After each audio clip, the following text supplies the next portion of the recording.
I hit Millfield in a heat that felt second-hand, like the town had borrowed it from July of 1978 and never remembered to return it. The asphalt on Sycamore Street was the same kind of soft that swallows small truths and the occasional nickel, and the maples along the curb made a lace of shadows that didn't manage much more than decoration. When I opened my car door, the air came in thick, metal-flavored, the way a radiator hisses before it scalds. Somewhere farther off, a lawn sprinkler clacked out a rhythm that could have been a nervous tick. People here still cut their grass on schedules that outlast marriages and street fairs. I'd come to listen to an old silence, the kind that keeps its own appointment. I'm a detective by trade and temperament, which means I'm paid to be nosy and applauded for sitting still. You learn to let a town talk in surround sound, porch rockers, screen doors, the zip of fishing line, kids practicing boredom in slow circles.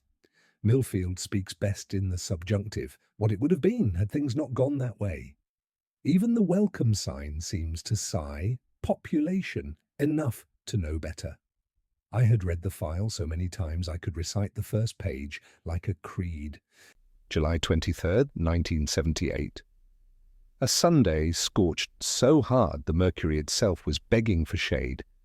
Nixon out 4 summers prior, disco sharing oxygen with FM talk about inflation, and a sky that looked bleached and fragile, like it might crack if anyone laughed too loud. Inside a modest 2-story colonial, Elizabeth Blackwell, Lizzie to everyone who loved or envied her, folded bell-bottoms into a suitcase as if each denim leg had a future stitched in. Abigail, 16 and practiced at sisterhood, took up space on the twin bed in a way only younger siblings can, as though occupancy is a constitutional right. The room was a museum of adolescence, complete with posters that argued for wall sovereignty. John Travolta in a shine of white, Farrah Fawcett smiling like a dare. A turntable lounged in the corner. Rumours had surely done laps there, making the needle feel important. In my mind's ear, reconstructed from witness statements and that funny way memory sinks to the nearest station, I can hear Rod Stewart crooning, "You're in my heart," the kind of song that makes windows soft and reminds you that hearts are the loudest liars we know. Joke 1, mine lies mostly about cardio. Mary Blackwell, the mother, did a shift at Woolworths that day. This was back when you could buy a goldfish and a spatula under the same fluorescent conscience. And Richard, the father, was at his bowling league, the kind of weekly ritual men defended like sovereignty. The TV was tuned to The Love Boat by evening because irony had a head start. The cuckoo clock kept the house honest, declaring time in sixths, as if minutes needed a trumpet. Every town thinks its summers are definitive, but Millfield's 78 heat made folklore out of pavement. The kids took their bikes to Lake Morrison by instinct. Water holds a conversation heat can't hear. Witnesses remembered 2 girls, bikes chained to a tree, a towel with a lazy sunburn of Twinkies crumbs, and the condensation ring from a tab. These recollections are the gentle creatures of an investigation, easy to pet, quick to run. The teenagers who claimed to hear screams from the North Shore admitted to beer, cause warmed by theft, but kept insisting the sound had travelled across the water and couldn't find a dock. I walked the path down to the lake. The afternoon I arrived, the drought lowering the waterline like a hem somebody decided was immodest. Even now dragonflies stitch the air with bright thread, and the cattails kept their private counsel. If grief could photosynthesize, Millfield would glow at night. When you take on a case this old, you make a bargain with ghosts. You promise to learn the dialect of then without pretending you're fluent. I'd grown up a city over and a generation away. I could speak AM radio, rotary phone, mimeograph, purple on the fingers. But Millfield's language is more specific. It's the creak of the high school gym when folding tables come out for a command center, the jangle of push-button phones adopted like new pets, the smell of percolated coffee, and fear doing their mutual best. I've sat in a lot of rooms where hope wears a volunteer badge. They all sound like this: the whoosh of maps unrolled, the click of pins, the sigh of a pen that just wrote down a maybe. The Sisters' Last Afternoon is a choreography I learned by stepping it out along the shoreline. Lizzie had been accepted to Penn State, first in her family, and she was the kind of girl towns narrate like prophecy: freckles, hazel eyes, that easy intelligence people mistake for luck. Abby was a mirror tilted toward tomorrow. If Lizzie shone, Abby threw the light back. In police notes and remembered gossip, you can hear the teasing: "I wish you weren't going, I'll be back for Thanksgiving," the lies we tell gently because we want them to be true. Joke 2, I tell myself I'll start meal prepping every Monday. My fridge rolls its eyes. Standing at the lake, I took out the old photos until the scene in front of me partnered with the past. The tree where the bikes were found is thicker now, its bark a harder script. The dirt road still remembers tires even when it wears grass, and the water knows how to keep secrets. Lakes are libraries with no card catalogue. You have to ask the right question and then accept the hush. Millfield's timeline is punctuated by broadcast.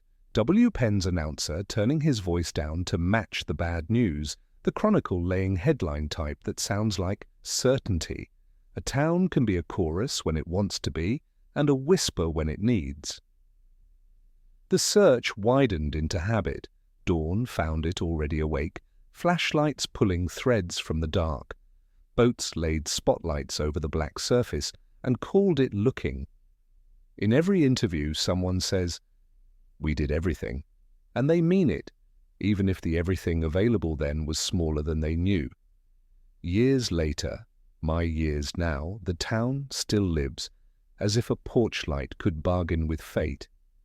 There's pride here, and the particular kindness of people who carry casseroles to sorrow. But there's also the inward lean, the way conversations detour around late July like an unfilled pothole. At Brady's Tavern, the shuffleboard table remembers wrists, and a paisley of beer rings predicts weather.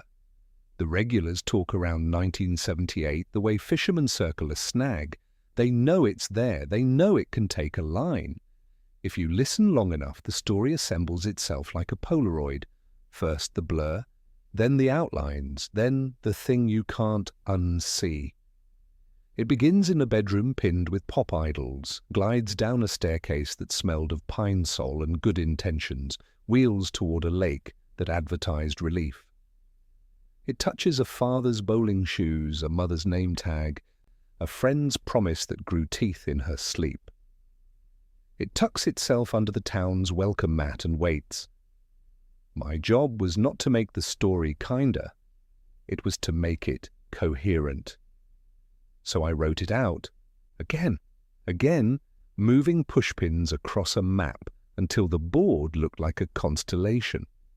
Stars, too, are old light, arriving late and right on time. I searched the Historical Society for the version of the girls that had not been revised by loss, their handwriting, their doodles in margins, their playlists translated into the click of turntable arms. Touch enough artifacts, and you begin to feel like a sympathetic electrician, grounding a circuit nobody dared to close. I made a habit of sitting on the bleachers in the high school gym when the place was empty. The echo there doesn't judge, it just returns what you send into it, a fraction gentler. I read the roster of volunteers, the logs of calls, the places already searched. The gym floor had hosted command centers and pep rallies with equal sincerity. The same scuffed wood knew both the promise of a season opener and the ache of a search that didn't. Joke 3. The scoreboard still thinks it's important. Good for it. By sundown, I'd mapped the Sisters' Last Hours to my own steps enough to feel the tug that guided them. The path to Lake Morrison is not a metaphor, it's packed dirt and casual stones and the smell of algae doing its summer job. But even without poetry, the place insists on it. As the sun drew the tree line long and the water caught orange like a rumour, I told myself the thing I tell at the threshold of every cold case. The past is patient. It'll let you catch up if you keep your shoes tied and your questions honest. That night, the motel ice machine stuttered like a reluctant witness, and the neon vacancy sign pulsed a heartbeat for anyone who needed one. I pinned the first map above the desk, taped the first list beside it, wrote the date on the top line the way you did in grade school. July 23rd, 1978, and now, 2 doors, same hallway. I turned off the lamp and let Millfield's heat press against the window. The radio on my phone played a station that called itself classic rock, as if time were a brand. Somewhere between Fleetwood Mac and a weather report, I fell asleep inside the story. The day the girls vanished refuses to stay still. Every time I press it flat, a corner curls up, like a stubborn page in a damp book. I start with the earliest voice I can find, a neighbour who kept a notebook of temperatures the way other people keep recipes. 93 by noon, she tells me over lemonade in a kitchen that smells like pledge and peppermints. You could see the heat. It had edges. She remembers Lizzie's auburn hair catching sun as the sisters coasted down Sycamore, brakes squeaking in a shy kind of way. They were laughing, she says, and her mouth tries to do the same but can't find the right muscles. I scribble, laughter, bikes, noonlight like a sheet of tin. From there I go to Woolworths in memory, if not in fact. The building's a bank now, all tidy glass and mortgage whispers. Mary Blackwell's manager, long retired, meets me at a booth in a diner where pies make eye contact from a display case. He shows me a photo of the floor plan he drew for training. Mary worked housewares that day, he says, tapping a square with a ballpoint. She came in at 8, clocked out at 5. She used to check the clock like it owed her money. He tries a joke. We both let it land without applause. I picture Mary's shoes, sensible, low, crossing tiles toward a home whose TV would be already telling stories too bright to compete with. Afternoon sharpens as I collect its angles. Jessica Turner, now Jessica Mitchell, keeps her promises in a sunny living room where a ficus has ambitions. She holds a mug with both hands, the universal human gesture for I need ballast. I talked to Lizzie around 1, she says. We planned to meet for ice cream after dinner, but she said maybe not, might have plans. That's all. I ask about the song on the radio because sometimes music is the only honest witness. Rod Stewart, she says, eyes pulling up a smile. You're in my heart. And Lizzie joked it made even the clock blush. I write down the silver heart necklace and watch how the word heart keeps changing jobs in this story. Back to the path. The dirt road to Lake Morrison is a long inhale that never quite turns into words. I walk it with a copy of the original incident log, its edges thinned by decades of nervous thumbs. 3 teenagers claimed screams from the North Shore near 3:30.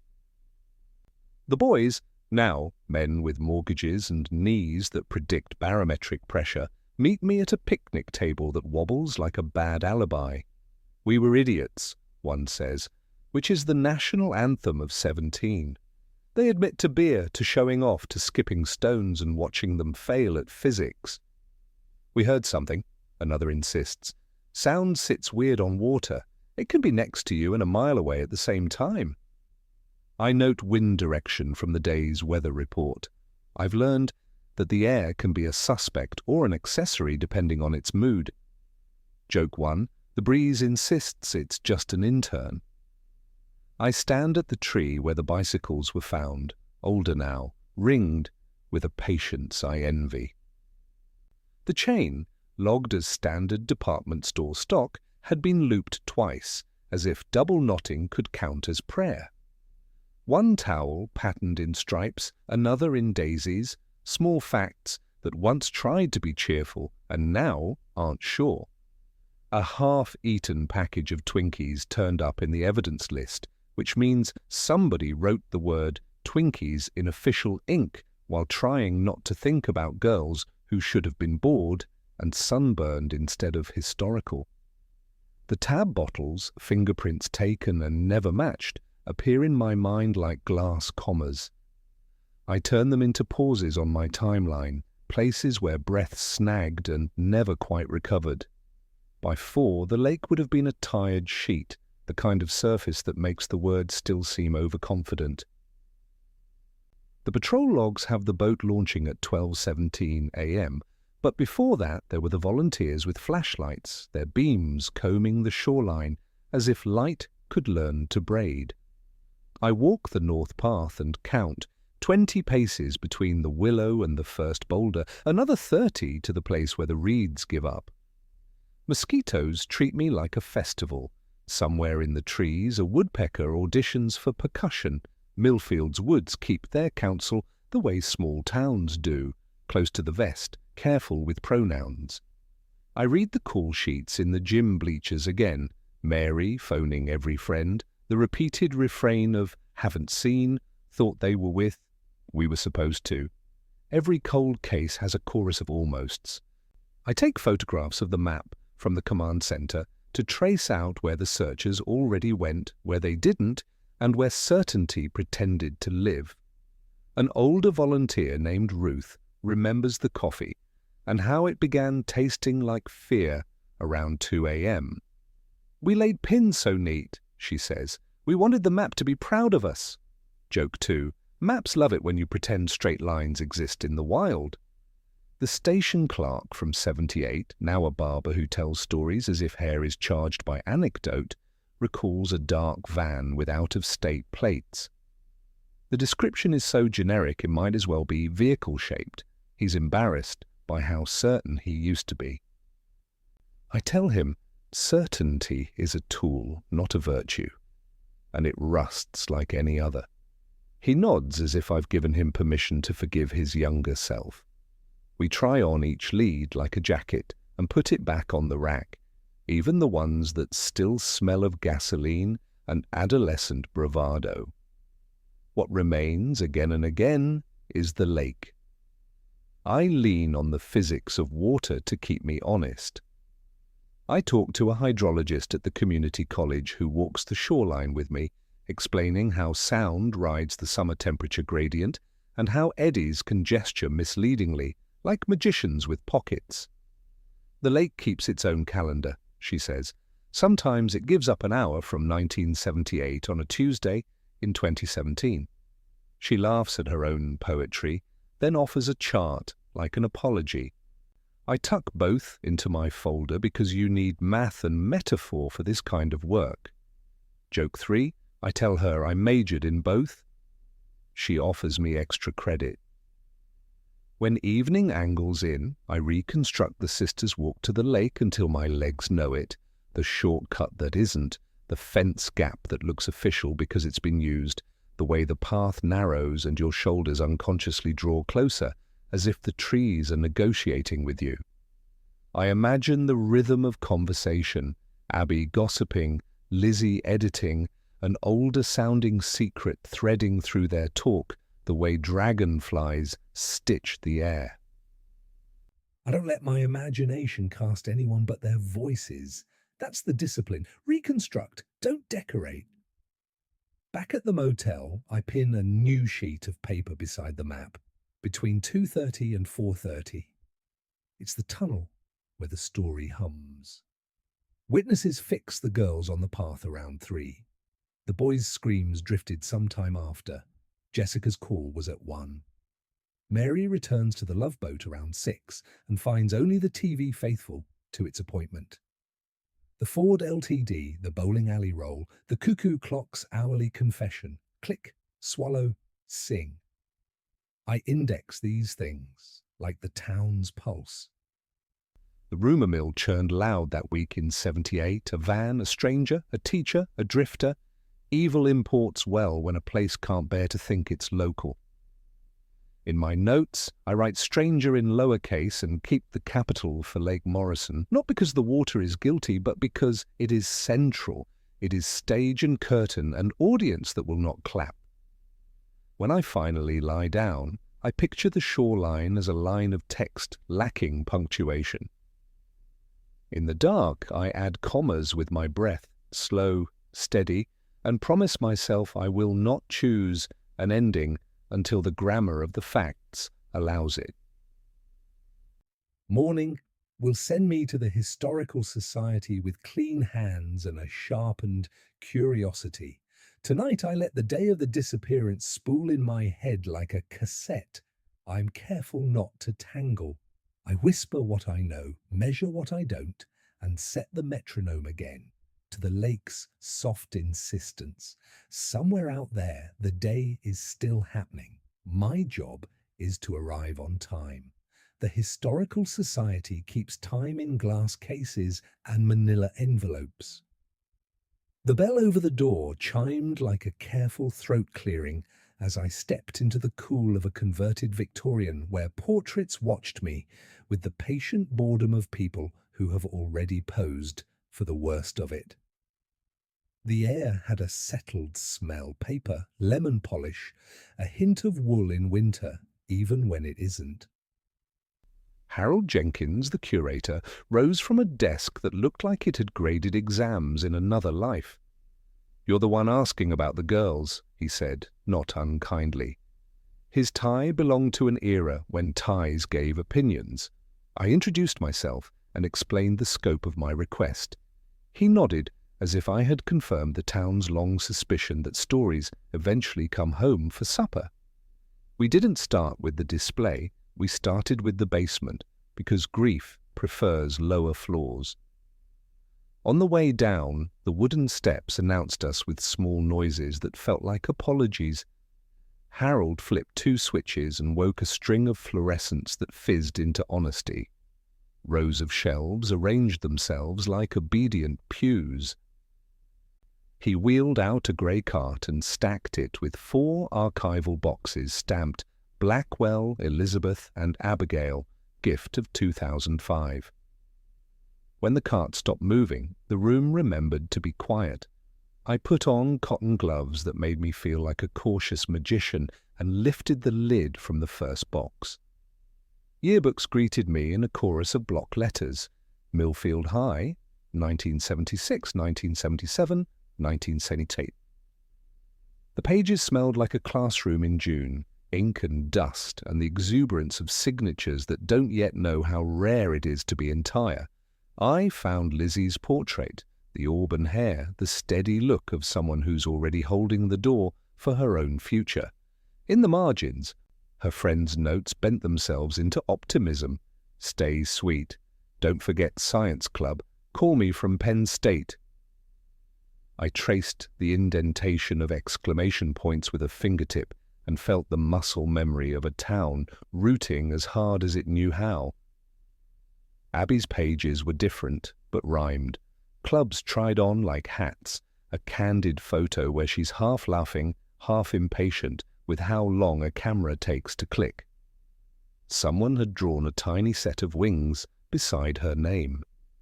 "She wanted to fly," Harold said over my shoulder, then shrugged at his own sentiment and pretended to reorganize a stack of pamphlets.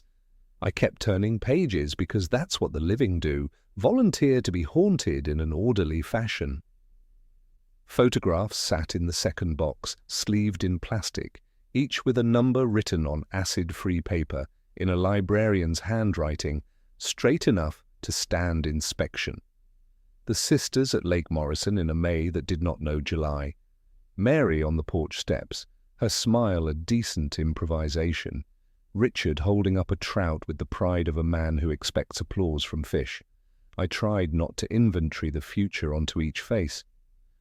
The trick is not to borrow tragedy against the past. The debt compounds too quickly. We moved to ephemera, ticket stubs for a drive-in double feature, Star Wars and a rerun of Jaws, Millfield flirting with thematic whiplash, a folded flyer from the Spring Carnival, a report card with teacher's notes that might as well have been prayer beads. Attentive, bright. A pleasure in class. I copied each line into my notebook until the praise began to sound like evidence, because in a town that small, goodness is its own kind of rumour. The diary, thin floral blue, waited in the third box. Harold had catalogued it with care, wrapping it in tissue as if paper could bruise. "Found in the attic by the folks who bought the Blackwell place," he said. "They didn't read it. Brought it here as is." I set it beside a foam cradle and opened to January, where clean handwriting tried to mind its margins. My breath learned to turn pages slower. Most entries were the ordinary weight teenagers carry so gracefully we forget its exercise, homework bargains, music loyalties, tiny rebellions logged like weather. February devotes half a page to a geometry proof and a full paragraph to whether bangs can be trained. March undoes itself with a list of songs that could have been numbered in order of how much they saved her day. Dreams, scrawled in bubble letters, Blue Bayou with a heart, Rod Stewart, written like a confession. It was the accumulation that hurt, the way a life is perfectly itself until it isn't. April arrived with shy mentions of rides home and a new necklace. May tucked a small silver heart between verbs. "He says it suits me." "Says I'm brave."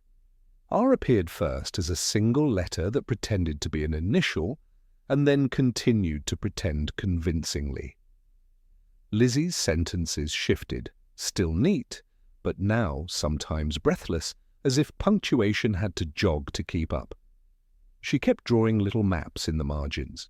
The path to the lake, the alleys behind Maine, a shortcut only teenagers and cats really believe in. She marked times with stars, 3:10, 4 after closing. I photographed each page with permission, the shutter registering like a respectful cough. I read entries aloud, softly, for the room, because paper sometimes needs to hear itself to recognize what it holds. Harold listened without interrupting, then said, "People guessed a teacher back then. Small towns assume scandal is imported. Easier than unpacking your own." His eyes had the unashamed brightness of someone who does not mind being witnessed. I asked about the silver heart. "We don't have it," he said. "Never came in with the donation." I wrote the absence down because it was as loud as a presence. The last dated page was the one that tied a bow no one wanted, July 22nd. She wrote about the lake, about tomorrow, about Abby being excited and scared. She wrote "New Start" and then drew a line under it that dented the next 3 pages. The sentence that followed trailed off, ink faded, pen lifting, as if someone called her name from another room. I looked for the imprint of words on the paper below, tilted the diary to catch the fluorescent reflection, and caught only the gorgeous failure of light to explain anything. Joke 1. For once, the light refused to shed light. I asked Harold for the accession notes from 2005 and read them at a metal table that turned my elbows into cool arguments. The couple who bought the house had found the box labelled "Girls," brought it over with a mixture of kindness and a desire not to have the past walled in with their new kitchen. The inventory matched the contents, minus obvious family keepsakes that were never in their possession. "We wanted to create a small exhibit," Harold said. "But people still come in like they're asking permission to hurt." He showed me the case upstairs, 2 photos, a typed overview, a space intentionally empty. "So the town can put something there," he said. "Memory likes to do some of the work." I turned to the 4th box, school programs, a program from the choir's spring concert, where Lizzie's name appeared beside Ave Verum Corpus, I tried to imagine her voice, clear, uncomplicated, a sound that would have made teachers look up from their stacks of assignments with the startled gratitude of finding Grace in a cafeteria. Abby's name sat under dance interpretive, and I pictured her arguing with gravity in the gym's fluorescent Mercy. Notes from the original investigation hid in the back like shy witnesses, carbon copies with the blue still stubborn. Interviews summarized in bureaucratic handwriting, a list of numbers called from the high school gym, drawings of Lake Morrison with circles someone once believed in. One margin bore a doodle, unprofessional, human, of a boat and a flashlight shaped like a promise. Before I left the basement, I sat with the photographs again, letting them say their names. There was one of the sisters on the front stoop, shoelaces untied, the silver heart just visible against cotton. I copied it carefully with my camera, and then with my memory, which is sometimes better at catching weather. Joke 2, my memory has unlimited storage, so long as I only need 3 files at any given time. Upstairs, the Victorians' front rooms held the official version. Oil portraits, a coal display, a glass jar of marbles donated by a man who claimed they once belonged to a champion. A fan turned ceiling air into a soft argument. A child tugged a mother toward a quilt and asked how long history takes. "Longer than cartoons," the mother said, and then noticed me listening and laughed. Harold thanked me for being careful, which is the museum world's highest compliment. I signed the researcher log with the date and a note, pages read with respect. Back outside, the sun stepped closer and the street smelled like noon reheated. I carried copies in a folder that felt heavier than paper. Sitting in my car, I wrote a paragraph to the girls as if I were sending a postcard. "Wish you were here" is the loneliest sentence English ever invented. I promised to keep my hands clean and my questions honest, to let their ordinary be as present as the after. Then I turned the key and listened to the engine, which sounded like the present tense doing its best. Joke 3. My car and I agreed not to make any new noises until we solved at least one old one. I drove to the lake with the diary's July pressed between other months, letting the road draw its old line. The photographs had rearranged the shore in my head. Reality obliged by catching up. Wind wrote on the surface in quick cursive that even it couldn't reread. I stood with the cartographer's patience I borrow for days like this and mapped the ache. Bench to willow, willow to boulder, boulder to breath. Artifacts, I reminded myself, are just the manners the past uses. My job is to answer in kind. The drought arrived like a slow decision the lake made against itself. Each week the shoreline stepped back a little farther, as if modesty were retroactive, revealing knees of mud and the forgotten geometry of summer docks. Locals came to count new stones and old bottles. A boy walked out where he'd once cannonballed and found the promise of splinters in what used to be water. The community college sent a small flock of environmental science students in neon vests to document exposure events, which is what you call secrets when you need them to sound peer-reviewed. I followed them out one afternoon, the sun beating the lake bed into a cracked mosaic that only heat can tile. Dragonflies stitched bright cursive over the mud, signing their names and then erasing them a second later. It smelled like silt and penny, metal without malice. The North Shore was now a long sigh away from the remaining waterline. We fanned out, and the world made a wide, patient silence, the students filled with hypotheses the way 19 fills everything. I heard the call before I saw the gesture, a quick, "Oh," that didn't yet know where to land. A girl in a vest crouched, hand hovering, as if good manners could undo what eyes already knew. At first it looked like driftwood, that polite lie of the drowned, but the angle of it and the colour that had nothing to do with tree cancelled the lie. I moved in, let my knees announce my age with a prickly commentary, and looked. The curve of bone is unmistakable, even when time sandpapers the declarations of it. We drew the perimeter the way training insists, flags in a cautious bloom, photos with and without scale, a notebook that remembered to number itself. The officers from Millfield approached with the solemnity of reintroducing themselves to an old ache. I called the county medical examiner and then the forensic anthropology team from the university. The students stepped back, their chatter fleeing, replaced by that new stillness you earn the first time you learn how big a human fact can be. Joke one. One kid whispered, "I thought fieldwork meant frogs, Key." And another whispered back, "Bones are just frogs with better PR." While we waited, I stayed on my heels and spoke softly to the ground. Nothing mystical, just the kind of practical etiquette you develop when you know the earth has a memory. Wind kept trying to make a statement and then thinking better of it. When the ME arrived, we did introductions as if to prove we remained people under the procedure. The forensic anthropologist, Dr. Rains, wore a brimmed hat that had seen enough summers to have opinions. He knelt, glanced, and let out the breath of someone who has looked at too many endings and still counts each. "Two," he said after the first careful minutes, pointing to a second contour nearby. He began the grid, strings like pale laces, stakes that turned the mud into a map that would not lie. Photography proceeded.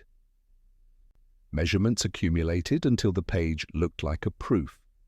The team worked in a choreography of brushes, trowels, and the kind of patience that turns time into a helpful colleague. I helped where help meant holding, logging, asking the quiet questions that keep the record honest. The mud gave back reluctantly and then all at once, a mandible with teeth like tiny letters, vertebrae arranged in their old opinionated line, the suggestion of a radius that felt like reaching. We found stones not far from the long bones, heavy in a way that was not accidental. They wore the thin red scars of cordage. The cord itself hid in the silt, a decayed lace that still remembered being electrical wire. We lifted each element with the cradle of both hands and a sentence of care. The ME called time points like a conductor. Dr. Rains murmured estimates, sex, probable age, trauma patterns, with the restraint of a man allergic to guesswork. "Blunt force," he said finally, eyes travelling at the fracture lines like riverbeds. "Perimortem." The word lands in the air like a light going out. The first set of remains was small within the full idea of a human, consistent with 16. The second bigger, a match to 18. I could feel the case file rewriting itself in the bag at my hip. The lake, after nearly 4 decades, had kept the worst and preserved the proof.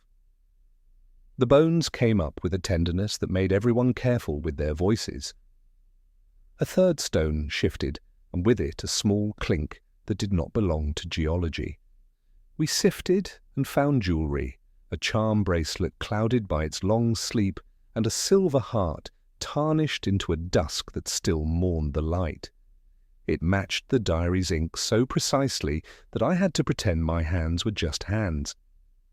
Joke 2. I told my stomach to sit and stay. Good stomach. It earned a biscuit later. We bagged, labelled, and sent each article along the practice chain that stands between evidence and rumour. The cord went into a separate envelope, the stones into containers that would later admit their density like a confession. I watched a dragonfly land on a flag and thought about what a flag means, how it can do celebration and warning with equal conviction. The students took notes with the kind of earnest ferocity that makes you forgive their optimism for at least another semester. Back at the lab, The room smelled like gloves and refrigeration, the modern sterility that masks but does not erase. The ME prepped the table. Dr. Rains organized instruments with a quiet that felt like respect disguised as efficiency. We laid out the remains as if returning them to the order their bodies once argued for. Head to foot, left to right, the arithmetic of anatomy. I wrote what needed writing. My pen obeyed. The skulls told their stories with the plainness of bone, depressed fractures that had not been allowed to heal, fractures that spoke the same dialect. 2 blows, 3. I waited for numbers to stop being speculation and start being testimony. Samples went to DNA in the carefully labeled tubes that make hope feel lab-coated. Everyone in the room knows better than to promise a profile from waterlogged cordage, and yet we always promise the attempt. The heart pendant, rinsed and photographed, resolved a thin line of engraving under the tarnish. Nothing legible yet, just the hint of a letter. We documented before we cleaned because time is a jealous archivist. Later, under a microscope, that ghost of a line would become a curve we could argue with. I drove home by way of the high school because the gym was already holding the echo of the next step. In my motel room, I arranged photographs and typed my notes until the facts could sit in a straight chair. Then I let myself be not a detective for a minute and thought about the July in the diary, about the line drawn under New Start, about how the lake had waited like a witness convinced the court date would come. Joke 3, Patience and I have an on-again, off-again relationship. We're seeing other virtues. Morning brought the first reports, preliminary age estimates, confirmation of female pelvis morphology, the catalogue of recovered artifacts. I called Harold at the Historical Society and told him what we had, using words designed to leak as little as possible. Silence rode the line, then he said, "We'll be ready, whatever ready means." I phoned Jessica and said a different set of careful words. She cried the way people cry when a door opens to a room they knew existed but had been punished for imagining. "Thank you," she said, then corrected herself. "No, I mean, keep going." We sent the heart for conservation. The cord went to the state lab with a request for everything: touch DNA, latent residue, microfibers, the whole menu. I wrote the covering memorandum like it mattered to grammar, because sometimes your only control is subject-verb agreement. The stones received numbers and a temporary dignity they hadn't enjoyed since they were river-worn and innocent. The charm bracelet offered its small catalogue, a treble clef, a book, a tiny enamel pennant in Penn State blue that had faded to a gentler navy, enough to stop a tired heart for a beat. Millfield's rumour mill did what rumour mills do. People came to the shoreline to stand at the tape and practice reverence. The radio gave the town a softened version before lunch. By dinner, the Chronicle had a headline that knew how to be sombre without being clever. I kept my phone on my desk and my head down over the timeline. The lake had become less hypothetical and more precise. The girls, no longer just faces on the missing posters long fade, had returned to the present tense in the only way possible now. I walked the perimeter once more before dusk, the flags now redundant. The cracks in the lake bed looked like a map that had finally decided to show its rivers. I told the water it had done right, that we were listening. The wind tried a sentence and then edited it down to a sigh. Out on the surface, the last light made a promise it could not keep and kept it anyway, if you were generous. I put my hand against a stone that had lifted someone else's weight and learned that objects remember pressures as well as fingerprints. And then I went back to my car, seat hot, engine petulant, and drove toward the lab where the fluorescent lights don't blink even when you want to. The lab email landed with the small, triumphant ping that makes even grief sit up straighter. I read the summary twice and let the jargon clarify into scent, traces of pulping chemicals clinging to fabric threads, the old mill's cologne, lignin residues, a whisper of sodium hydroxide, the cousin smell of bleaching agents that live halfway between a paper cut and a nosebleed. If water remembers, chemistry writes in ink. I held the printout and could almost taste the mill in the back of my throat, that sour, sweet, egg and metal breath I grew up driving past with the windows up. The lake had kept its secret, the clothes had kept a commute.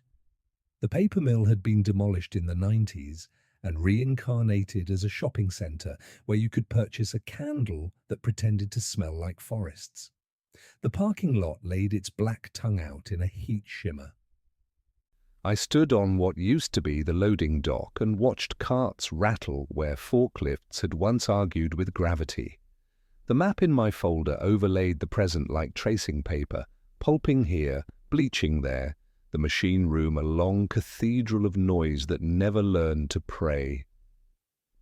I walked the perimeter and imagined where a man could disappear between shifts, where a teen might wait in the shadow of a building the colour of old teeth. Inside the Historical Society's microfilm room, because Millfield believes in both progress and squeaky chairs, I unspooled articles about the mill, expansions and strikes, retirements with sheet cake, a photo of Employee of the Month, wearing a grin as stiff as starched collars. The mill's personnel ledgers had been saved by a clerk who loved forms the way gardeners love rain. I asked Harold for the boxes marked Operations, Human Resources, and he wheeled them out with the solemnity of communion. My gloves made the pages easier to turn and the past harder to deny. Richard Blackwell's file was thick in the way men's lives get when they belong to a place long enough to earn both loyalty and complaints. Hired, 1966 pulping department. Evaluations that sounded like a compromise, skilled, temperamental, responds poorly to criticism. A supervisor noted inappropriate remarks to female employee in 1977, and the performance review tried to iron the note flat by calling it a misunderstanding addressed. There were attendance sheets with neat ovals around late arrivals the day after bowling league. There were trainings completed, safety, equipment, lockout, tag-out, each signed with the irritated precision of a man who thinks signatures are bureaucrats' bedtime stories. I photocopied the forms and let the toner breathe. Then I read through rosters, tracing connections like the string on a detective show's corkboard, which for the record mostly gets used to hold coffee receipts. Names led to other files. A foreman with a quick temper and a quicker transfer. A mechanic whose niece was in Lizzie's class. A security guard who logged a late-night incident the spring before the girls vanished. Juvenile female escorted off premises after loitering near employee lot. No incident. The guard's handwriting leaned left like someone braced against wind. I kept a separate list for men who had reasons to be in the pulping area and access to electrical cord stock. The mill used miles of it. The maintenance cage checked it out in coils that made neat, repeatable circles on the sign-out sheet. In May and June of '78, one name appeared more often than others on wire requisitions, R. Blackwell. I didn't let my pen underline it. I let the page do its own talking. Out in the shopping centre breeze, a former millwright named Earl met me for coffee. He wore a cap that did not so much say career vet as declaratively state the concept of caps. Earl held his paper cup like it might conspire against him. "You can still smell it, right?" he said, nostrils flaring in a memory that didn't ask for permission. "That devil eggs stink," people complained. I told them, "That's the smell of bread on tables." He laughed and then coughed, an old machine finding a gear. We worked hard. We also looked away hard. Lot of places to look away in a place that size. I asked him about the culture, the tempers, the way the pulping floor ran like a ship. He described Richard as good with his hands, bad with being told. He tapped the table. Loved his girls, always talking about 'em, drove 'em everywhere, you know the kind. His eyes went to the Mindel distance, which is where men store what they don't want to inventory. He had a way of acting like rules were annoying suggestions, Earl added. Nothing you can put your finger on, just the way he carried his shoulders like he was the only person who could be trusted to hold up the ceiling. I asked whether girls ever came by the lot after school. He shrugged. Sometimes. You know teenagers, they like fences that say do not. We'd shoo 'em off. Most listened. Some smiled in a way that made old men feel like liars. He looked down at his cup. We there now, aren't we? He said softly. I said we were getting there, and thanked him for the honesty. Joke 1, I promised to buy the next coffee if he promised not to tell my cardiologist about the donut I was also buying. The state lab called with another small bell of progress, microfibers on the cord that matched the mill's inventory, vinyl insulation from a mid-70s batch supplied by a vendor that also invoiced Millfield. Not definitive, but the chain of maybe tightened into a kind of bracelet. Combined with the chemical residues on clothing, the case files began to smell less like lake and more like factory floor.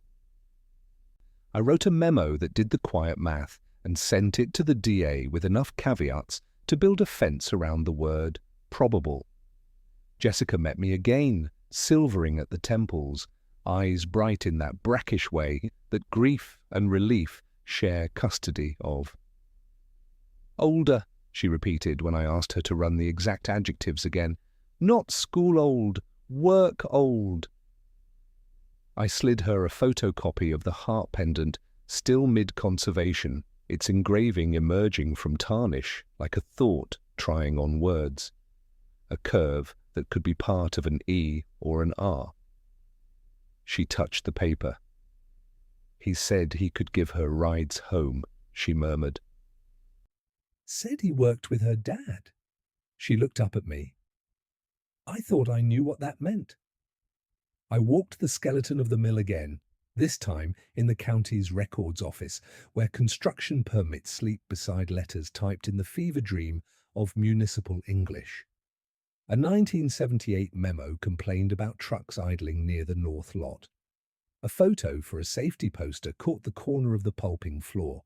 Signage, coils of wire on a rack, a calendar pinned to a corkboard that declared June with a sailboat. I clipped the photo. The wire hung in loops that matched the kinks we'd found in the lake's recovered cord after years of water had tried and failed to erase the memory of how it had been stored. Back at the motel, I spread personnel forms, the diary's July, and a map of where girls become women in towns that don't teach the translation gently. The older, secret lover thread pulled tight across the mill, tugging on Richard's file without naming him outright. I corrected myself. The thread refused to name him yet. You learn to let evidence keep its pronouns until it's ready to disclose. I called the mill's last HR director, now retired, to a porch that sounded like crickets and aluminum ice cubes. She remembered the 1977 complaint. We were bad at what we were bad at, she said, a clean admission. We wrote something down and then we filed it, and then we tried to believe paper can make people behave. She faxed me the internal memo, the kind that brackets a harm with words like alleged and resolved, and hopes the bracket holds. It mentioned a 17-year-old temporary hire who'd moved away before the fall. I underlined, moved away in my copy, then ran my finger under it like a blind reader learning a new alphabet. By late afternoon, the conservation lab called about the pendant. They'd lifted most of the tarnish and found letters so faint they might have been shy. E.B. Not a lover's initial then, a name, hers. That didn't erase the boyfriend, it erased one shortcut. I liked it. Cases wobble less when you kick the easy crutches out early. Joke 2, easy crutches are for ankles, hard crutches are for assumptions. I went back to Lake Morrison with the smell of the mill folded into my jacket. Wind came off the water with a chemical nostalgia of its own, algae doing its July chores, sun writing its long arithmetic across the surface. I stood where the boys once heard us scream and listened to a silence that isn't empty, just preoccupied. A boat engine far off stitched the present to the past with a neat running stitch. In my pocket, Richard's requisition slips creased into a stubborn square. That night, I drafted requests, employment rosters for July 1978, badge logs if any survived, overtime sheets for the pulping crew, maintenance cage checkouts for electrical wire. I wrote to the state lab to prioritize touch DNA on the cord, knowing water mocks the concept but hoping anyway. I wrote to myself across the top of a fresh page, older, secret mill. I added a fourth word I didn't say out loud yet, home. The motel's AC coughed itself into a steady kindness. I lay on the bedspread and followed the cracks in the ceiling with the kind of attention I reserve for maps and confessions. Somewhere between the plenum's hiss and the small tick of the lamp cooling, I admitted what the file had been asking me to say. The shadow leaning across the mill's ledger looked less like a stranger with a van and more like a man who knew where the light switches were. Joke 3, I promised myself I'd sleep when causality did. We both laughed and stayed up. Jessica opened the door with the kind of smile people wear when they've been rehearsing composure in the mirror and still don't trust it. Her living room smelled like lemon oil and crayons. Grandkids had left a civilization of tiny shoe prints across a throw rug covered in constellations. A ficus leaned toward the window like it had news. "I made iced tea," she said, already moving toward the kitchen. "I figured coffee is for bad news and tea is for news we can stand." I told her tea would do, and we let the ice do the small talk first. She sat with her palms around the glass for warmth she didn't need. "I've had 40 years to practice this," she said, "and I still trip over the same stones." Her voice had the soft rasp of someone who has argued with sleep more than once. On the table between us lay a Ziploc bag of mementos, ticket stubs, a Polaroid of 2 girls with impossible bangs, a loop of ribbon once tied to a locker handle. She touched the ribbon like checking a pulse. "Tell me about the rides," I said. She exhaled as if I'd picked the right key for a song she hadn't wanted to sing. "Rides home started spring, junior year," she said. "Lizzie framed them as favors. It's raining, and Abby forgot her sweater. Mom's got a late shift. Dad's car's in the shop." The kind of facts that sound harmless if you stack them neatly. She looked at me to see if I understood. I did. Logistics are the disguises we put on danger to sneak it through the front door. "He didn't pick her up at school," she added. "He'd be waiting a few blocks off. She said it was less drama that way." "He?" I asked, keeping the pronouns soft like a landing pad. "She never said his name," Jessica answered. "Just that he was older. Not a teacher, she swore to that. Someone who could fix things. That was her phrase, make problems go away." She looked out the window, where a wind chime negotiated with the breeze. "I thought it was romantic, the way teenagers volunteer to misread the weather." She gave me a half smile. "I was in love with a boy who tuned his guitar more than he studied. What did I know about thresholds?" I put the photocopy of the pendant on the table, the silver heart now coaxed back to clarity, the faint E and B decently legible. Jessica closed her eyes for a second and nodded, as if someone had finally translated a line she'd been pretending didn't need translation. She wore it tucked under her shirt, she said. Said it made her feel seen. When I teased her, "Is that from Mr. Secret?" she laughed and said, "Don't be so dramatic, Jess." Jessica's laugh now was the kind that apologized for existing. We were all dramatic. We just used different props. Plans? I asked. She hinted at leaving. A lot of hinting, Jessica said. Whispered like she was rehearsing a spell. Maybe we'll go somewhere. He says he can work anywhere. He says we can be us somewhere that isn't here. She had this way of making the future sound like a town with better lighting.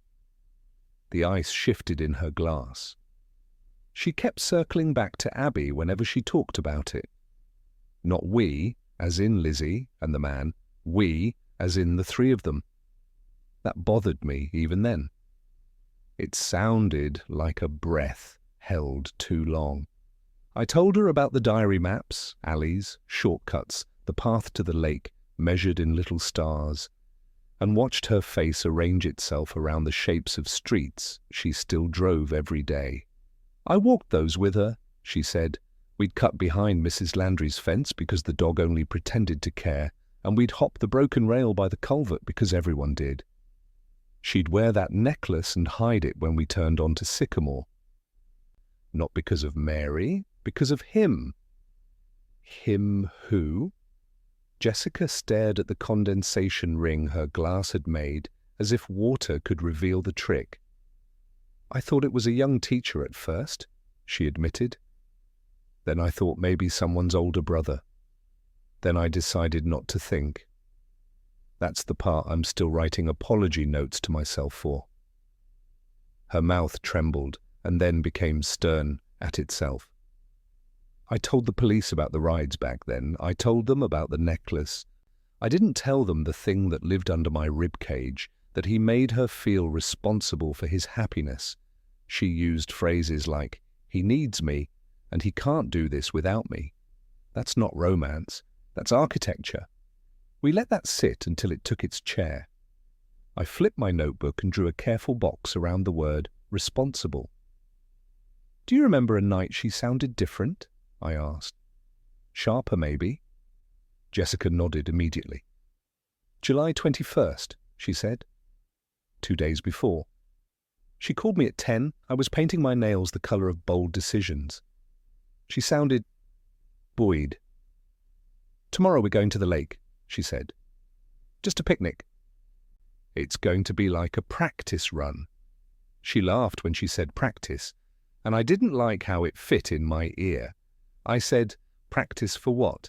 And she said, for not needing anybody to sign a permission slip. She meant it as a joke, I think. Joke 1. I once told a therapist that my favorite hobby is worrying paperwork into poetry. She said I should consider yoga. I bought a sturdier pen. Did you ever see the car? I asked. Hear a name? An engine note once, she said. Throaty, older.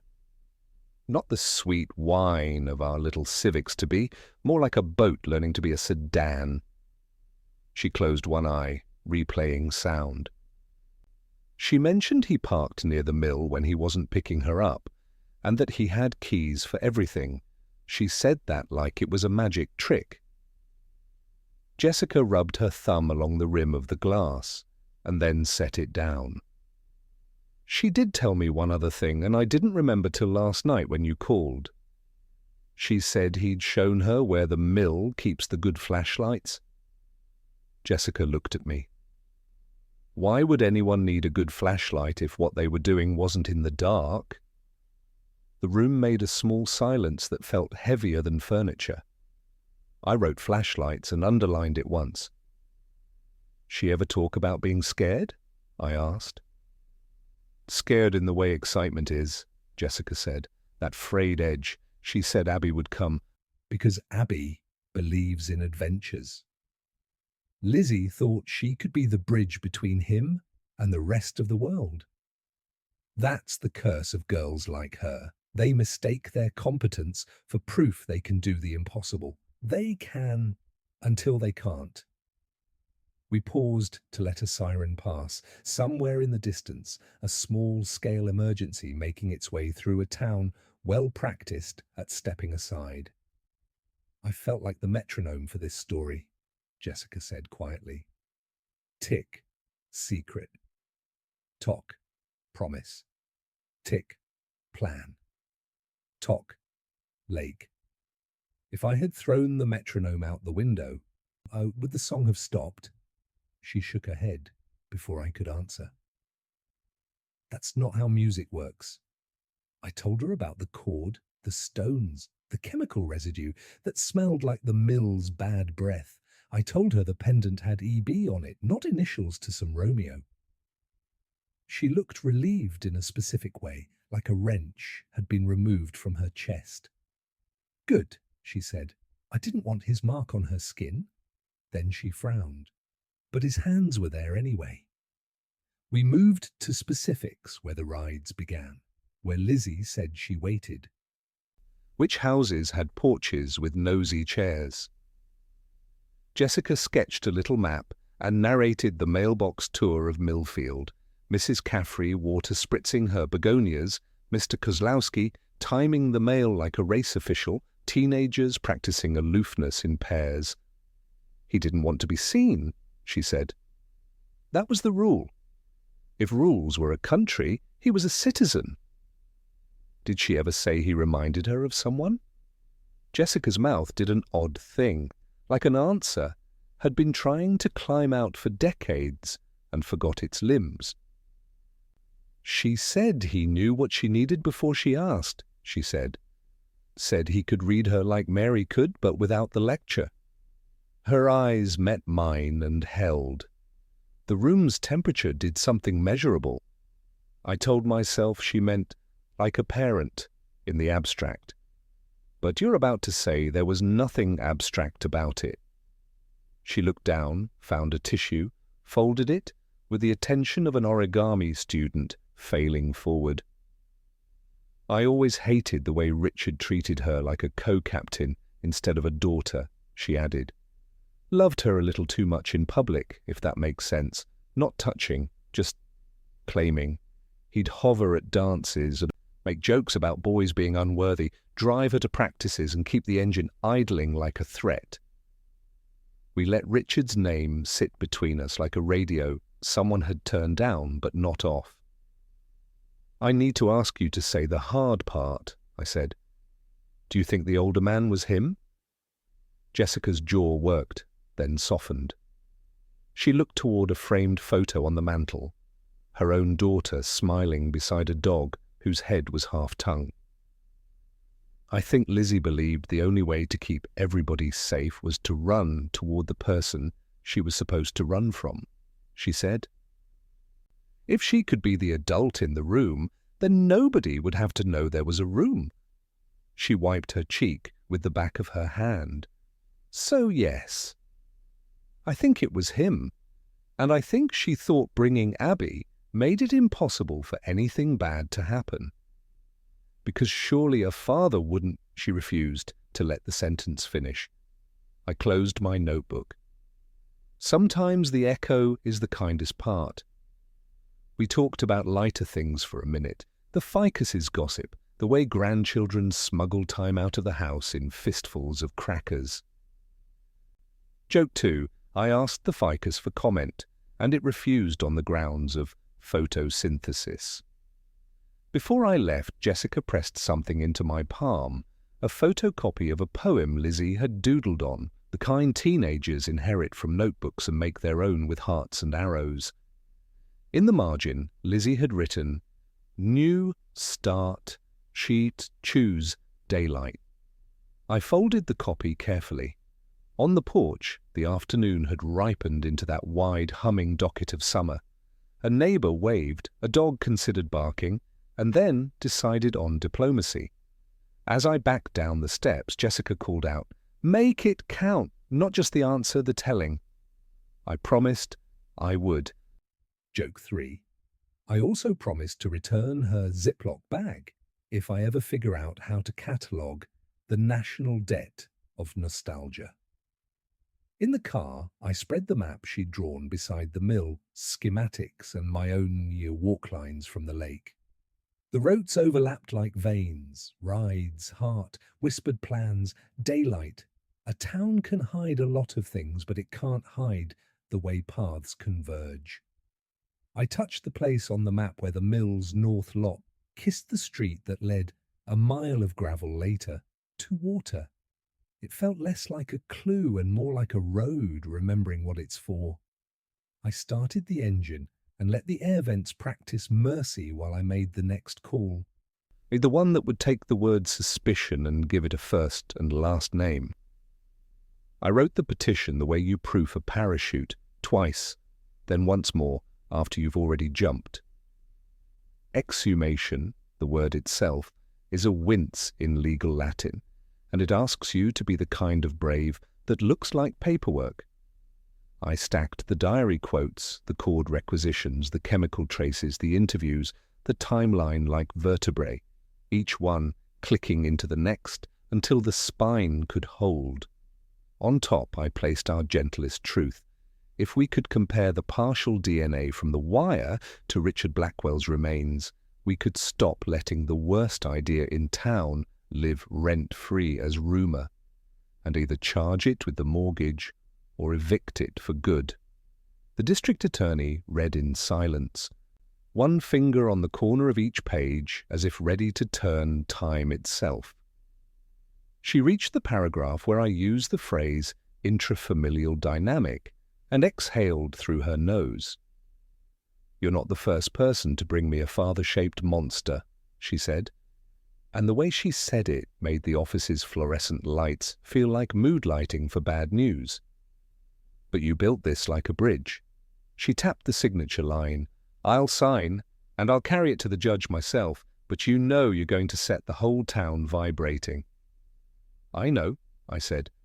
Which was only partly true. I knew the theory, I was still learning the frequency. The hearing was brief, procedural, unkind in its efficiency. The judge, a woman with the expression of someone good at planting tomatoes and verdicts, asked her careful questions. I answered with my restrained answers. Why disturb the dead? Because the living haven't been able to sleep. Why now? Because the lake finally spoke. Why Richard? Because the evidence keeps walking us back to his shadow and asking why it's taller than the man. She granted the order with a nod that looked like respect and weather. I left the courthouse into a noon that behaved like a dare. Before the digging, I went to the Historical Society one more time to sit with the photographs that dared to still be gentle. Harold slid a small additional file across the table, items recently catalogued from the mill's last storage clean-up. Among the rusted tools and safety signs was a lockbox labelled R. Blackwell. Pulping personal. Inside, time cards, a pocket knife with a nick like a crooked smile, and wire cutters, their grips worn to a shine where a hand had insisted. The cutters went into an evidence bag, my pulse went into my throat. Jokes won, my heart filed a noise complaint. I promised to keep all beats under city ordinance. The cemetery waited with the grassy humility places like that practice. Millfield's dead live on a slight rise that looks back at town, as if supervising. Richard and Mary lay side by side under the single stone the town calls by habit the Blackwells. Two small markers squat like parentheses, the girls' names without the bodies, a grammar we were about to correct. The exhumation team moved with the clean choreography of people who have learned to be the least dramatic thing happening. A minister stood a respectful distance away, hands folded in a way that did not ask to be photographed. A couple of onlookers gathered at the fence, their eyes doing the arithmetic of gossip and concern.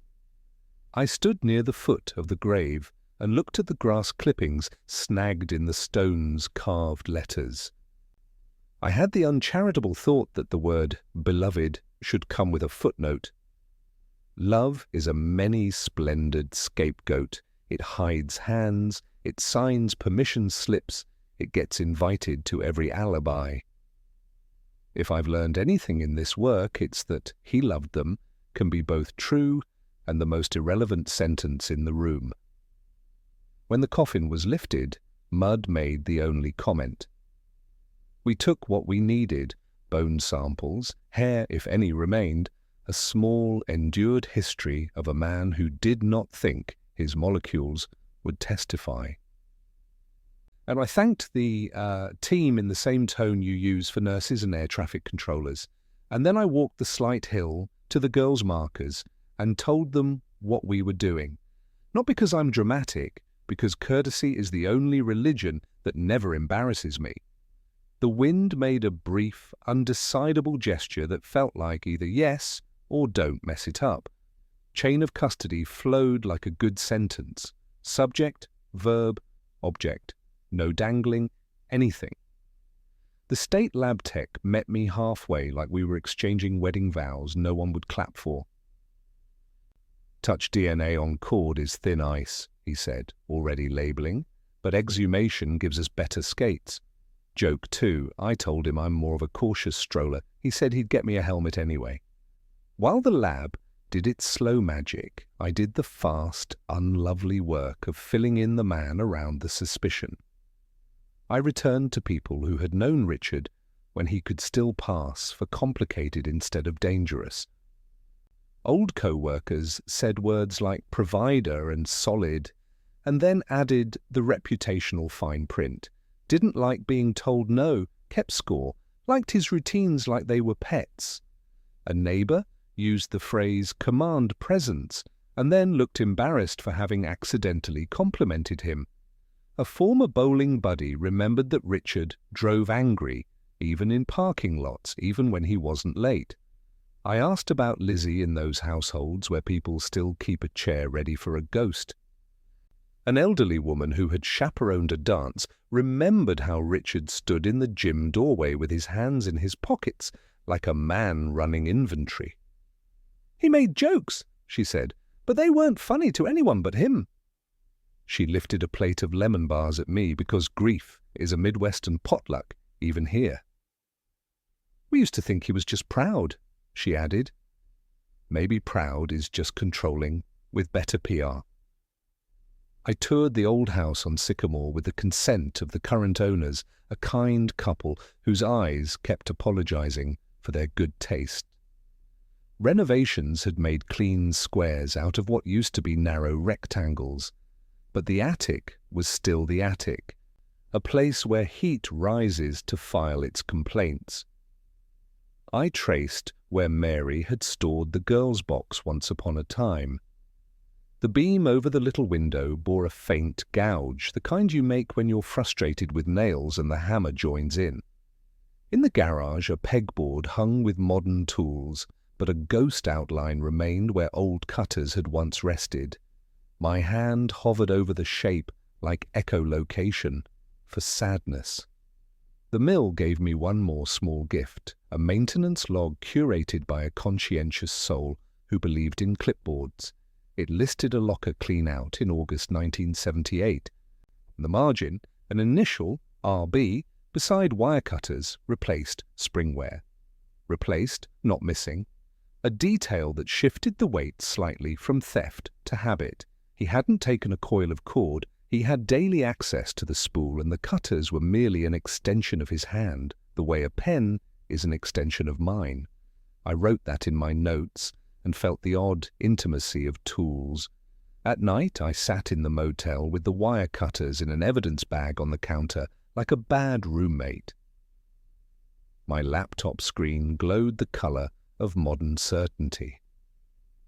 I wrote out the story I was beginning to believe, sentence by sentence, refusing to let voice outrun proof. A man with keys, a daughter with a plan, a younger sister inducted into the plan because safety wears the face of witnesses in small towns, a lake, a cord, stones that were supposed to guarantee a forever silence and failed because geology doesn't like being drafted into murder. The hardest part was imagining Mary. When did she know, and what could she have known, and how loud can denial hum before the walls start to vibrate? I reread the vignette of her coming home to the Love Boat's canned laughter and the empty rooms checking their own shadows, and I tried not to make her either an accomplice or a saint. She was a woman in a decade that didn't give women abundant verbs. She had a job that smelled like bleach and linoleum and relief. She had a husband who was the kind of man everyone knew and nobody really looked at. I wrote her the dignity of not guessing her secrets and the mercy of assuming she would have been brave if bravery had been an option with directions. When the lab called, it was early enough that my coffee still had ambitions. "We have a partial," the text said, no drama, just science-making sentences. "It's not a full profile, but the markers we have are consistent with a parent-child relationship between the cord sample and Richard Blackwell." I let the word consistent sit in my chest like a stone that had briefly remembered it once was smooth. There would be more tests, comparisons to the girl's remains, further attempts to coax data out of molecules that had been on a lake bed longer than a couple of presidents. There would be the careful step into tool mark analysis too, the way cutters leave a signature like a tired autograph. But the river had chosen a direction. My pen felt heavier and friendlier in my hand at the same time. Joke 3, my pen asked for a raise. I offered it a new notebook and a day off we both knew we wouldn't take. I went back to the cemetery at dusk because that's when truths look most like themselves, grainy at the edges, undeniable in the middle. The grass had forgiven us already. I stood between Richard's stone and the small markers that had been pretending to be enough for almost 40 years. "We're almost done," I said to no one theatrically and to everyone exactly. "Not with you, but with the part that keeps lying by omission." The evening air cooled my face like an honest hand. Then I turned toward town, where a press release waited to be written in a language that could carry both the blow and the blessing of an answer. The Wire told its story the way metal does, without adjectives, by refusing to be anything but itself. At the State Lab, under light that made everyone's pause reconsider their life choices, the toolmark analysts slid the cutters, Richards, beneath a comparison microscope like placing an old key next to a lock. 2 eyepieces, a split view, on the left, test cuts he'd just made on a fresh length of identical mid-70s vinyl-insulated cord, on the right, magnified grooves from the recovered wire that had slept under Lake Morrison's lid for decades. "Every pair of cutters," he said, "wears down along a private map. Nicks, microchips, asymmetries in the jaws. It's a signature written in pressure." He toggled the light, and I watched topographies align, tiny mountain ranges of burr and bevel, ridges that echoed. My breath did the sensible thing and forgot itself for a second. "See here," he whispered, not because we needed quiet, but because reverence is contagious. "How the left blade has a microfracture at 2 o'clock? He nudged the stage. "And there!" The lake wire's scar lined up like an old friend queued for an entrance. He overlaid transparent film with grease pencil marks, and the diagram stopped being speculative and started doing that honest thing facts do when they've had enough of being polite. "I'll want to run another dozen comparisons," he said, scientist to the marrow. "But I'm comfortable saying these cutters could have produced those marks. And the patterning is consistent with a match." Consistent again, that careful word. The lab's way of not getting sued by confidence. Back in the DNA room, machines hummed with the low, devoted monotony of appliances that believe in purpose. The analyst there summarized new progress. Additional markers coaxed out of the cord's stubborn biology, a cleaner overlay with the exhumed sample. "Probability ratio lands us in the parent or child neighborhood," she said, tapping a chart that looked like jazz to a civilian and like home to me. "Given we have the daughters' profiles now, the most parsimonious interpretation is cord touched by Richard, cord used to wait the girls. Parsimonious, the word trimmed the bush of doubt with neat botanical snips. Joke 1, I told her parsimony is my love language. She said bring flowers next time, not Latin. I stepped into the hallway and let the fluorescent buzz reset my brain. In cases like this, the crescendo isn't a drum roll. It's a series of clicks as mechanisms align. The cutters, the cord, the chemical ghost of the mill on fabric threads, the diaries are, the rides, the mill's requisition slips, the exhumation's cold generosity. The narrative spine I'd been building suddenly knew how to stand without leaning on adjectives. Suspicion, our town's favourite pastime, slid over to make room for a name. I called the DA before lunch and read the top line with the caution of someone carrying a cake across a gravel driveway. She didn't exhale, not exactly. She set her pen down with ceremony. All right, she said, we prepare a statement that is as clean as the science and kinder than the last 40 years. She paused. We also prepare for the part where people remember he taught them to parallel park, or fixed a porch step, or won them a teddy bear at the fair. We're going to need room for contradictions. I promised her contradictions were my favourite roommates, so long as they paid rent. Joke 2, mine cover utilities. I provide snacks and footnotes. Before we wrote anything, I drove one more loop, Mill, Lake, Sycamore, like a pilgrim double-checking the stations, the shopping centre parking lot unspooled under heat, and a delivery truck backed up with beeps that sounded like regret. I stood where the pulping floor once roared and imagined the shape of a man who knows every shortcut inside a factory and every blind spot outside it. And to the lake, where the wind had opinions but no objections, where ducks drew cursive in wake lines and the exposed mud had retired back under a few inches of returned water. Last, the house, white siding, new shutters, a swing that creaked with a cheerful grammar. I didn't ring the bell, I only counted the steps. Sometimes ritual is for the investigator, not the evidence. Back at the lab, Toolmark Analysis delivered its final, a written report with photographs, overlays, and a conclusion that managed to be both reserved and unmistakable. It is my opinion, to a reasonable degree of scientific certainty, it read, that the cut features observed on Exhibit C, recovered electrical cord, are consistent with having been produced by the cutting surfaces of Exhibit H, wire cutters recovered from Blackwell property. I held the sentence the way people hold newborns, awkwardly, grateful, preemptively, gentle with a future that just got heavier. I called Harold because the Historical Society had midwifed so much of this. He listened, then cleared his throat. We'll move the empty space in the exhibit, he said, practical. Make room for the truth. He asked if he could photograph the cutters when they were no longer evidence. I told him yes, and also no, yes, eventually, no for a while. That's fair, he said. Objects shouldn't be famous for the wrong reasons before they're merely historical for the right ones.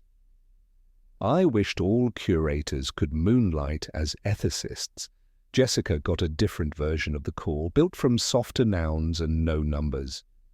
It's him, I said, because sometimes mercy is specificity. Silence, then a sound that lives between a laugh and a wound. I hate being right, she said. A voice from the far side of a long guessing game. But I hate more that I ever doubted my eyes. We spoke about the press conference that would come, about the way a town listens when it recognizes its own name. Say their names first, she asked me. Don't let his be the headline in their story. I promised, and wrote that sentence on a sticky note I stuck to the inside of my heart. I met with the chief, newer, kinder, a man who understood that his job was furniture, sturdy, useful, never the point. We drafted posture as much as prose, how we'd stand, which photographs to show, when to pause. We listed who to call ahead of the announcement, families adjacent to the Blackwells, the mill old-timers, the school. There'll be people who will try to audit the past as if grief comes with receipts, he warned. We don't get in the argument about who should have known. We get in the lane of what we now know. I liked his verbs. We practiced the phrase, case closed, without letting our mouths make it sound like applause. The night before we went public, I took the cutters out of the evidence locker for one last look, not because they needed it, but because I did. Under bench light, the metal looked almost apologetic. Cheap tool, rubber grips polished by work that should have been ordinary. I imagined the hand that used them every day on wire and straps and lunch hour fixes, a hand that, one night, made a cut that changed a town's weather. I don't believe in evil as a noun. I believe in verbs. Hands do things. Tools cooperate or resist. Cultures condone or refuse. That night, every noun in Millfield had sided with the wrong verb. I wrote the statement longhand first, because pens tell the truth about pacing. After comprehensive re-examination of evidence using modern forensic methods, it began, we can state, to a reasonable degree of scientific certainty, that Elizabeth and Abigail Blackwell were killed by their father, Richard Blackwell, on or about July 23rd, 1978. I paused, let the pen breathe. Physical evidence recovered from Lake Morrison, including electrical cord-bearing tool marks and partial DNA, is consistent with materials and tools associated with Mr. Blackwell. I reread the sentence until it balanced. No flourish, no hunger, only weight where weight belonged. Joke 3. I cut one adverb, 3 more showed up with a casserole. Sleep came like a coin flip and landed on its edge. I lay there listening to the motel's thin walls consider their boundaries, and I remembered Mary's annual cakes, Chief Morgan's dinners, the gymnasium's pins, and the way teenagers stop being hypothetical when you touch their handwriting. One truth kept knocking. Closure isn't a door, it's a window opening onto a view you didn't ask for, you still have to look. Morning arrived like a sober friend. I ironed my shirt with hotel room determination, which is to say, poorly, but with heart, and drove to town hall. The press had already installed their field trip, tripods, microphone bouquets, that pre-event rustle where gossip tries on gravitas. I looked out over rows of chairs and imagined the empty ones where people who couldn't bear to come were nevertheless listening from kitchen radios, car seats, and the far end of memory. When the chief nodded to me, the room stilled into civics. I did what Jessica asked. We are here for Elizabeth and Abigail, I said first, because order matters. We are here because a lake kept faith, because paper remembered, because people spoke, because science had more patience than time. I saw Harold in the back, hands folded like a vote. I saw Earl, cap in hand. I saw a woman I didn't know mouth the name Lizzie like it was the first prayer she'd ever liked. Then I said Richard's name, once, mathematically, the way you mark a point on a map before you keep driving. And in that saying, suspicion finally turned into a nameable crime, and Millfield, this stubborn, ordinary place, moved an inch toward after. The press conference ended, but the town kept listening.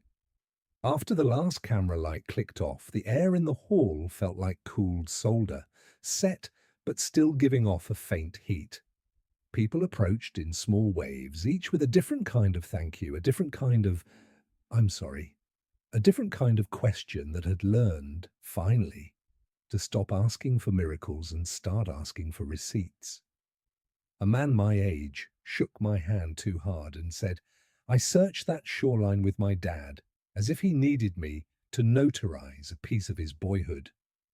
A woman pressed a funeral program into my palm from a vigil in 1979 and said, We've been carrying chairs to this conversation for 40 years. The chairs, at last, had somewhere to sit. The Chronicle ran a special edition by noon, the headline, measured, and merciless. W. Penn's announcer lowered his voice to the register of truth and kept it there all afternoon. Someone taped photocopies of Lizzie and Abby's yearbook photos in every window on Main, like the town had decided, collectively, to look them in the eye. At Brady's Tavern, they turned off the jukebox without anyone having to ask. The shuffleboard puck paused mid-table, as if reconsidering what games are for. The bowling alley's neon beer sign blinked like a conscience, then steadied. Even the Rotary Club newsletter, famous for clip art and optimism, found its plainest font and used it. I drove out to Lake Morrison because humility is better outdoors. People had already started to gather the way they do when they've learned bad news together and want to make eye contact with something bigger than a microphone. A line of paper lanterns drifted along the shoreline, white as forgiveness but far less presumptuous. Someone had set a folding table with flowers, a roll of butcher paper, and Sharpies. Notes bloomed. We remember. We were children with you. Rest where the water can keep you cool. A mother guided her little boy's hand to draw 2 hearts. He asked if hearts float. She said yes, and didn't look at me when she did. I walked a slow loop and let phrases land. I always thought it was a stranger. My dad worked with him. Mary brought casseroles when my grandma died. I wish we'd brought casseroles to her. A retired teacher I'd met my first week held my forearm the way you hold a railing. We were good at bake sales, she said. We were bad at this. I don't know if we can learn late. I told her, late, learning is still learning. Joke 1. I added that my potted basil and I are both proof. She told me to stop watering with existential dread. We set a date for a memorial. That wasn't a guess. The new chief offered the town hall, but the lake raised its hand and everyone saw it. On the evening chosen, the heir arrived with manners. 100, then 200, then more, stood in a patient crescent on the north shore. The minister who had stood at the exhumation came again and spoke in verbs. Remember, protect, learn, listen, careful, to keep theology from stepping on anyone's toes. Jessica placed lilies on the water and said the girls' names like vowels could be rescued. Earl took off his cap and kept his eyes on the horizon. Harold announced that the Historical Society would install a permanent exhibit, not a spectacle, but a syllabus. He held up a small brass plaque with words the committee had argued into simplicity. Elizabeth and Abigail Blackwell, beloved sisters, found and named. I spoke last, not because I like last words, but because the program said so. I thanked the lake out loud and did not feel foolish. I said we had closed a case and opened obligations. I reminded everyone of the crisis centre the council had voted to fund that same afternoon, a place for domestic violence and sexual abuse survivors to find hands that knew what to do. "We'll call it Lizzie's place," the councilwoman had said during the meeting, voice going iron at the end, like a vow hammering its own nail. The grant money would get it started. The town's stubbornness would keep the lights on.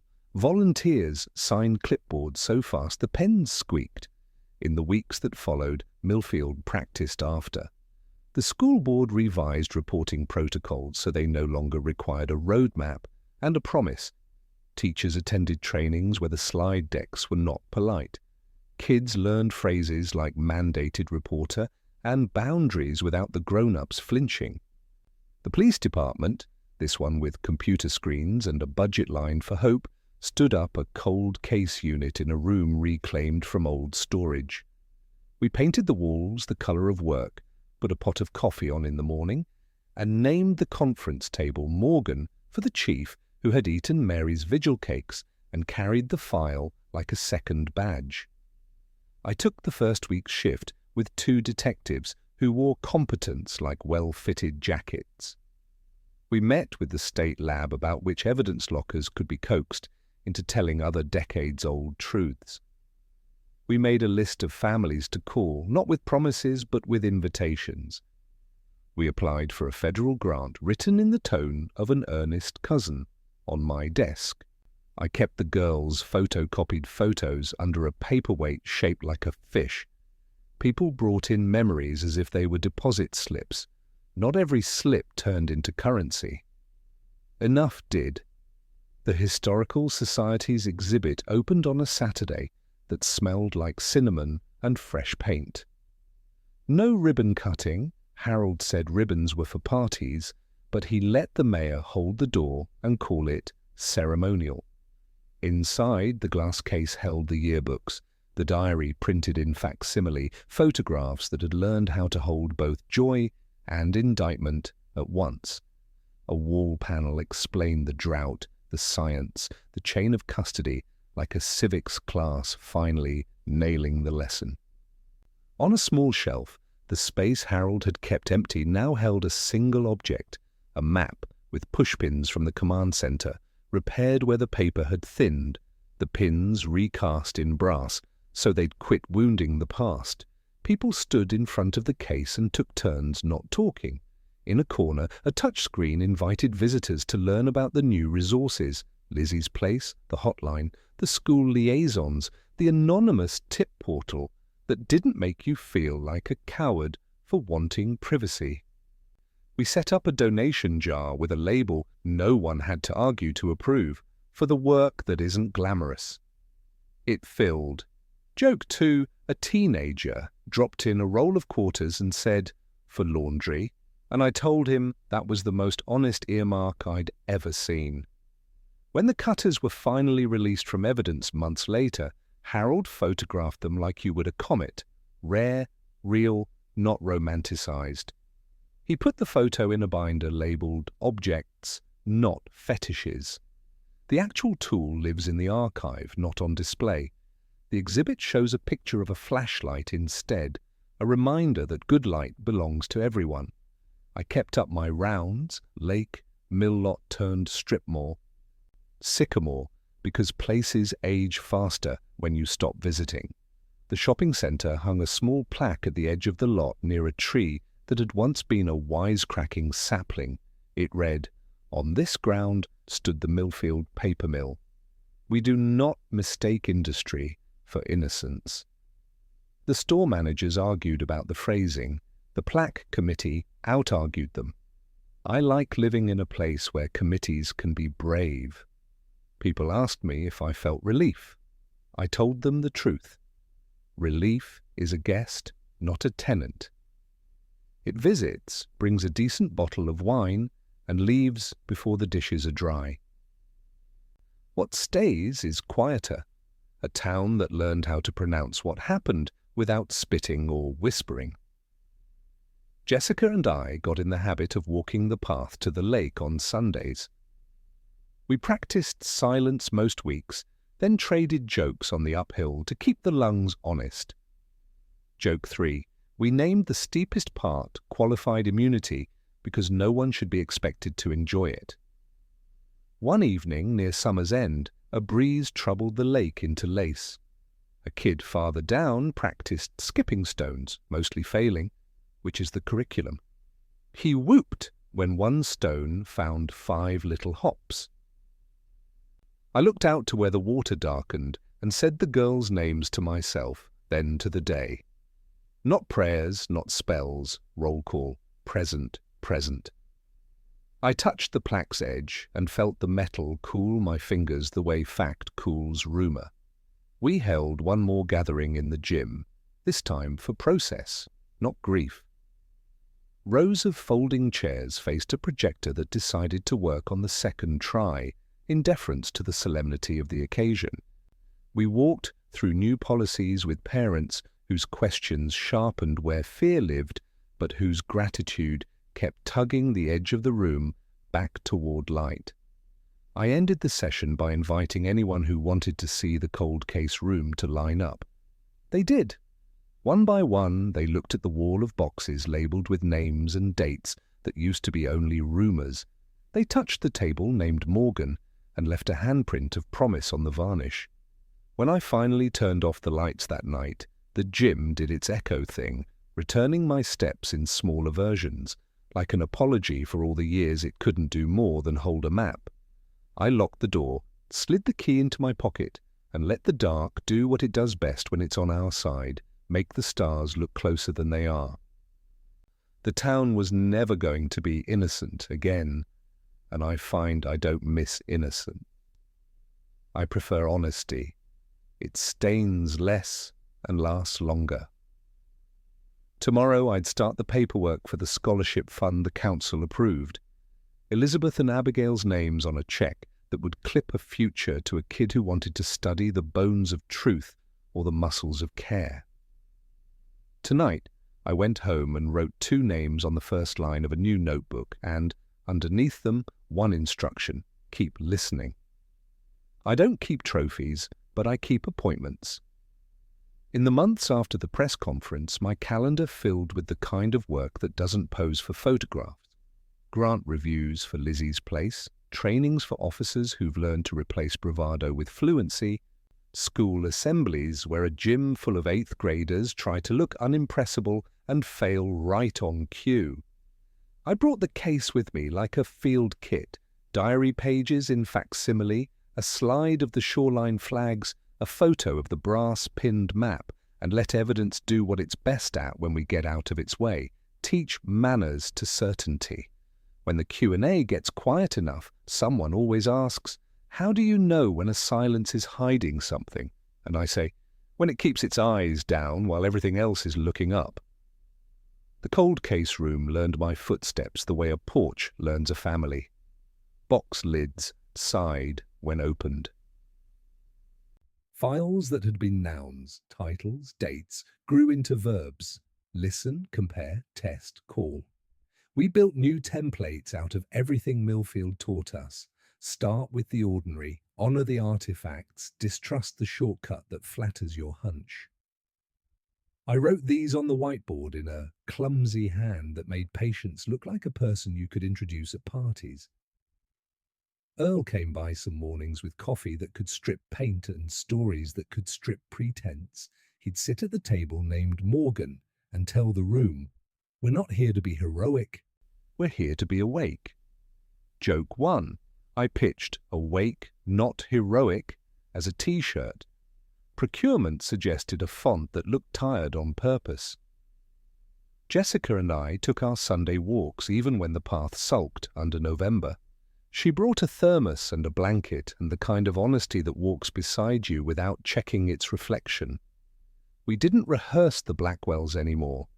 We let them rest like a song you love that finally learned to end itself. Sometimes we talked weather. Sometimes we didn't talk at all. Once, near the Willow, a girl on a bicycle rang her bell for no reason except that it's what bells do. We smiled at that, said the names out loud one more time, and let the ring be the punctuation it wanted to be. At Lizzie's Place, I learned to sit in a different kind of chair, the kind where your job isn't to solve, it's to hold. The director, a woman who could have outstared granite, kept a bowl of smooth stones on her desk for visitors' hands. "Grounding, not souvenirs," she'd say. The first week, A boy came in with a question that didn't know how to be a question. "If someone says you're their only," he began, "is that love or homework?" We built a new grammar together in that room. Love is not an assignment. Love does not hide you from daylight. We didn't use the Blackwells to teach it. We used verbs we could all own. Joke 2, I asked for a laminated list of red flags. The director handed me a mirror. I travelled some too, not far, not glamorous. Auditoriums in counties with names like cousins. I told the story in a way that left the town intact. Plain nouns, humble pronouns, the occasional joke to let the room breathe, and then I handed over checklists that looked boring on purpose. The best applause I got was the scrape of chairs when people stood up to go do something. Afterwards, I'd answer the standard query, "Do you believe in closure?" by saying I believe in conclusions and beginnings, sometimes the same sentence. Closure sounds like a lid. I prefer a hinge. What surprised me most wasn't the attention, it was the aftercare. People sent postcards, a librarian in Iowa who rearranged the True crime shelf to make sure True did more work, a chemistry teacher in Oregon who turned our lignin story into a lab about memory and matter, a sheriff in a county I'd never visit who admitted his department used to treat family business like weather and promised to start issuing umbrellas. I tacked the cards along my office window until the wall looked like an atlas of people deciding to earn their mornings. Harold's permanent exhibit turned into a living room. Kids drew their own maps of town on the butcher paper he kept stacked. A grandmother wrote a long letter to her 14-year-old self and slid it into a slot marked "Forwarded by Time." Once, I watched a boy stand in front of the diary facsimile for so long his mother worried he'd turn to stone. "Do you want to move on?" she asked. "No," he said, "I want to move in." Harold heard and put out a second bench. The mill never tried to apologize. Mills don't. But the shopping centre learned to nod at its ghost. A new bakery opened where the pulping floor had roared. And on opening day, the owner made lemon bars and set a tray aside under a little placard for the ones who carried maps. I bought 2 and left one at the lake on a flat rock that had once helped with the wrong work. The ducks denied everything and looked resplendent. Joke 3, a mallard charged me rent. The scholarship fund in the sisters' names made its first award in spring. We held the ceremony in the gym, of course, under banners for seasons that forgot to end on time. The recipient, a first-generation senior with a mind like a careful fuse, planned to study forensic anthropology. Dr. Rains attended and clapped the way scientists clap, politely, with an underlay of data. The girl's acceptance speech was 3 minutes and perfect. "I want to learn the language bones speak," she said, and then asked them better questions. Afterward, Jessica and I presented her with a small, leather-bound notebook and a pen that writes grudges into footnotes. Not every day ended with policy and promise. Some ended with me in my kitchen staring at a mug that had formed an alliance with the sink, rereading a paragraph until it confessed nothing, sleeping like an unpaid intern. But the baseline shifted. The town's reflexes calmed. We learned to say, "I don't know yet," without hearing it, as surrender.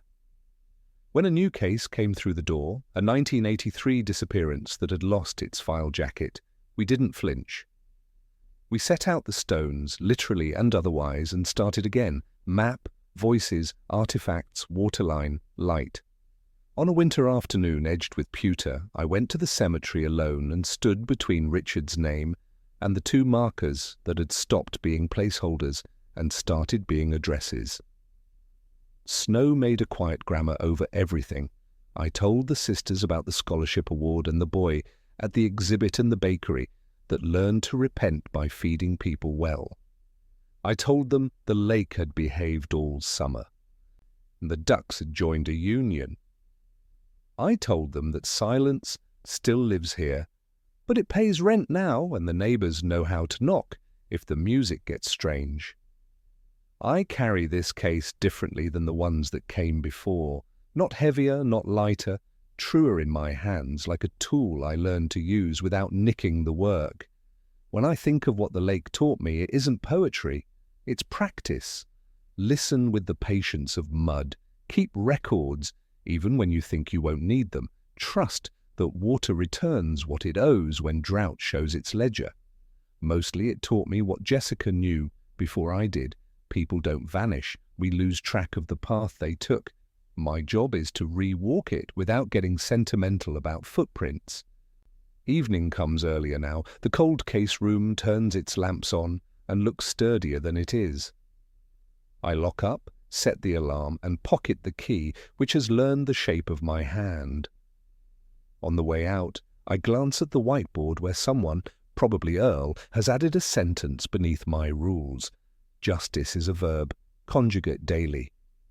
I tap the board with the back of my knuckles like you do a door you're about to open, and I mean it to be a promise. Then I step into the kind of dark that doesn't scare me anymore, because this town learned to point its porch lights in the right directions and call that courtesy what it always was, a skill.